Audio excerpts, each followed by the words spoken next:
SNK had always been rich with interesting and memorable characters, and one example of that is the King of Fighters and its insanely large roster. But how much is too much? Well, when it comes to KOF, I personally don't mind how big the roster is. I want all the characters.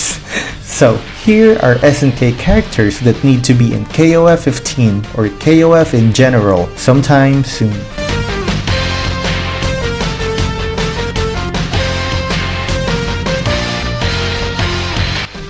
Number 1. Ryohaku Todo from Art of Fighting. While everyone and their mothers were wishing for Kasumi Todo to come back, I have a not so popular opinion that I'd like Ryohaku Todo more. The eternal rival of Takuma, Ryo, and the Kyokugen-ryu dojo is mind-bogglingly still yet to appear in KOF. The master of Todoryu, Aikijutsu, needs to be in KOF 15, and if I have a choice, I would actually team him up with Eiji Kisaragi in my next character as the new anti-Kyokugen-ryu team. Number 2. Leegakusuwa from Art of Fighting. Just like Ryohaku Todo, Leegakusuwa is the main rival of Takuma Sakazaki. We have yet to see him, we don't even know his identity, but what I know is that Leegakusuwa is more real than Shenlong. It would be awesome to see the father of Leepai Long, and we know that he is a powerful fighter because he is the one that gave Takuma Sakazaki a scar. He was such a formidable foe that he was known as the ultimate tiger against Takuma Sakazaki, the invincible dragon. Number 3. Leepai Long from Art of Fighting. Not only that Ryohaku Todo and Leegakusuwa has yet to be in KOF, it's much more puzzling that Leepai Long hasn't seen a KOF entry as well. Growing up, the very first actual fighting game I have ever played was actually Art of Fighting, not Street Fighter as most had experienced, and I loved Leepai Long in that game. Now that I think about it, what's up with Art of Fighting characters not getting as much love as Fatal Fury on KOF entries? Heck, even Eiji Kisaragi and Mr. Big hasn't been in KOF that much. Well, anyways, Leepai Long should be in the KOF sometime soon. Number 4. Lianne Noelle from the Maximum Impact series. Some people would disagree with this, but I think most Maximum Impact characters are great and need to be in KOF. Starting with this assassin, created as the western counterpart of Mai Shiranui, this sexy avenger of the shadows actually got a unique and interesting fighting style. She fights using GPS, and she can be integrated into the main storyline for being a spy and an assassin, maybe infiltrate or actually cooperate with the Ikari warriors. Number 5. Mignon and Minon from the Maximum Impact series. Another from Maximum Impact, but this time they come as one entry because they come as a package deal, just like Jinchon-rei and Jinchon-shu. The other one needs to be included if the other one would be in KOF. I just think their characters are interesting. Sisters who are supposed to be counterparts of Athena Asamiya, Mignon Bert is a white mage, and Minon Bert is a lollygoth type of dark mage. Number 6. Miyo Kurasaki from the King of Fighters EX2. Last video, I mentioned Reiji Ogami from the King of Fighters EX2. Well, another character who was never seen again is Miyo Kurasaki, a member of Team Yagami. This girl got the ability of crows, and she throws a crow feather projectile. It would be interesting to see how she would be integrated with the main King of Fighters series if ever. Number 7. Sukaku Mochisuki from the Fatal Fury Real Bout. Now, this is someone from Fatal Fury that I really need in KOF. Not only that he already got a ready-made plotline by being rivals with the Shiranui clan, he also has an awesome fighting style. He fights by summoning Japanese yokais. This Buddhist warrior would really fit and would be a great addition to KOF. Number 8. Alfred Airhawk from Fatal Fury. This guy is heavily requested to be included in KOF, and I agree. If I could place him in a team aside from the obvious Fatal Fury team, I saw a Reddit post that he would actually be a really good fit with the Ikari warriors. I mean, just look at him, he looks like a Top Gun character. Number 9. Kane R Heinlein from Garu Mark of the Wolves. The main boss of Garu, Mark of the Wolves, Kane R Heinlein, is Geese Howard's brother-in-law and Rock Howard's uncle. I'm pretty sure almost every KOF and SNK fan would love Kane to be included in the game, and now that Rock and Geese is most probably canon in the KOF universe, it should be just a matter of time until he joins the fray in my opinion. Number 10. Chigumi Sendo from Fatal Fury Wild Ambition. This adorable high schooler is SNK's version of Capcom's Rainbow Mika, and it's such a shame that she never had any other appearances since. She fights using shoot wrestling, which is a popular wrestling style in Japan. She really reminds me of the Joshi wrestlers of Japan and the New Japan Pro Wrestling wrestlers, and that's why she's one of my favorite underappreciated SNK characters of all time. Number 11. Wang Kosan from Art of Fighting. Talk about being underappreciated. This heavyset character can be a good addition to KOF, especially with his quirky fighting style, awesome design, and unique personality. And considering that we don't have much actual joke characters in the KOF series, Wang Kosan would be perfect for the roster. I also have a bit of a bias towards him because he likes to draw, which is also my interest. Number 12. Muscle Power from World Heroes.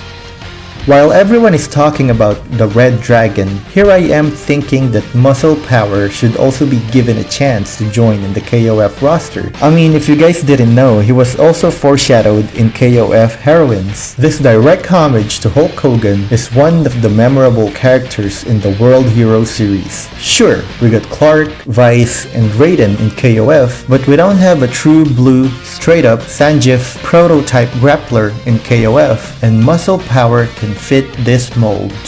Number 13. Ai and Iyuki from the Neo Geo Battle Coliseum. Neo Geo Battle Coliseum is a great game, and although it featured different characters from different SNK titles, the two main original characters are the ones that really stood out for me. They have such unique fighting styles and they could definitely fit into the KOF roster. Did I even mention that Iyuki can transform into Atomic Guy? Number 14. Han Baidao from Fight Fever.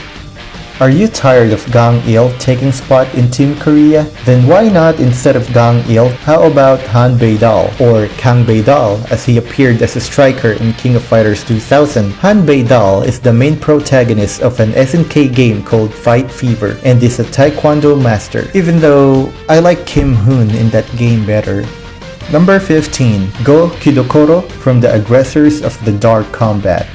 Not only that, this guy really reminds me of Kuwabara from Yu Yu Hakusho as the simple-minded but full of fighting spirit, brute type of character. I swear to God, him and Joe Kusanagi are the inspirations for Yusuke Urameshi in Kuwabara. He would go just fine if included in the KOF roster. We also don't have much student characters in KOF after Kyo graduated, and Shingo Yabuki isn't included in the series as often as we want.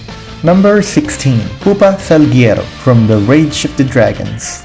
A Brazilian who fights with a monkey wrench and capoeira, count me in. This cheerful fighter from Rage of the Dragons is the one who could replace the need for Momoko from Psycho Soldier's team. Come to think of it, there should have been a Brazil team in KOF already with Richard Mayer, Bob Wilson, and Pupa Salguero. What do you think? Number 17. Rob Python from Buriki 1. One of Gai Tendo's main rival in Buriki 1, this badass American boxer could be SNK's version of Steve Fox from Tekken. We don't have much boxers in KOF. Vanessa is a badass as well, but who wouldn't want another boxer, right? Especially since Heavy D can't seem to get a lucky break into entering KOF. Number 18. Sho Kamui from Breakers. If I could have a choice and dictate to KOF the characters I really want in the game, this character and the next one would be on top of my list. They're just too awesome to not be in the KOF roster sometime soon. Sho Kamui from Breakers is the typical Shoto Ken Masters type that KOF needs. Yes, while KOF have a lot of Shoto characters, most of them evolved into their own archetypes. Iori Yagami, Kyo Kusanagi, Terry Bogard, Ryo Sakazaki, or even Robert Garcia's moveset and playstyle had been evolved, and we lack a true blue Shoto character in the series, and Sho Kamui could be that. Number 19. Ryoko Izumo from World Heroes. I'm not a fan of Kasumi Todo, sorry. I have no problem if she's in KOF, but I don't care about her. As I said in the beginning of the video, I prefer Ryohaku Todo over Kasumi. And if you want a female judo aikido grappler type of character, I have a suggestion. Ryoko Izumo. I mean, just look at her. This girl got a big future ahead of her if she's given a spot in KOF. Number 20. Metal Slug characters. I think there's no KOF fan who wouldn't want this. Where do I start? I just put Metal Slug characters because there's a lot of awesome characters in this series that I don't even know who to include. Let's start with the basics. Fiolina Jeremy, Marco Rossi, and Tarma Roving. Hell, they're already in the Ikari Warriors, right? But here's other characters I wanted to include. I mean, of course, not all of them would be included, but I just want to showcase how much KOF is missing out by not including Metal Slug characters. Here are some of the awesomely designed characters that may fit in the KOF roster, and no, I don't mean Yakutaro Ichimonji.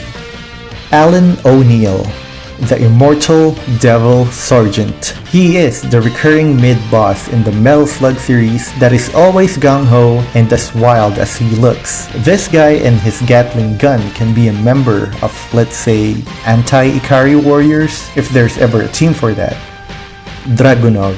This one-eyed commander of the Ptolemaic army is such a badass, and she is heavily armed with firepower. She could have a fighting style using heavy artillery and snipers. Yoshino. So do you think a military ninja with a ginormous hammer is cool? Then you'll agree with me that Yoshino is indeed a must for KOF. Jin. Well, if you like a military ninja, then how about a military samurai? Jin is one of the sword users I wouldn't mind being in a KOF game. Forget about Samurai Showdown characters, I'd rather have Jin as the sword user series. She also had two awesome sword-wielding children, Elena, the two swordswoman user, and Lich, who is more of like Hayate of the Plasma Sword Capcom game than someone who I want for KOF. Come to think of it, Dragunov, Yoshino, and Jin could form a team in KOF and be the female Metal Slug team. I'm pretty sure they would be fan favorites. So what do you guys think? Comment down below which characters did you like the best from my video and which SNK characters do you personally want to be in KOF. Please like the video and subscribe for more content. Thanks for watching. This is Beck and this is Random Boredom Productions. Dosing off.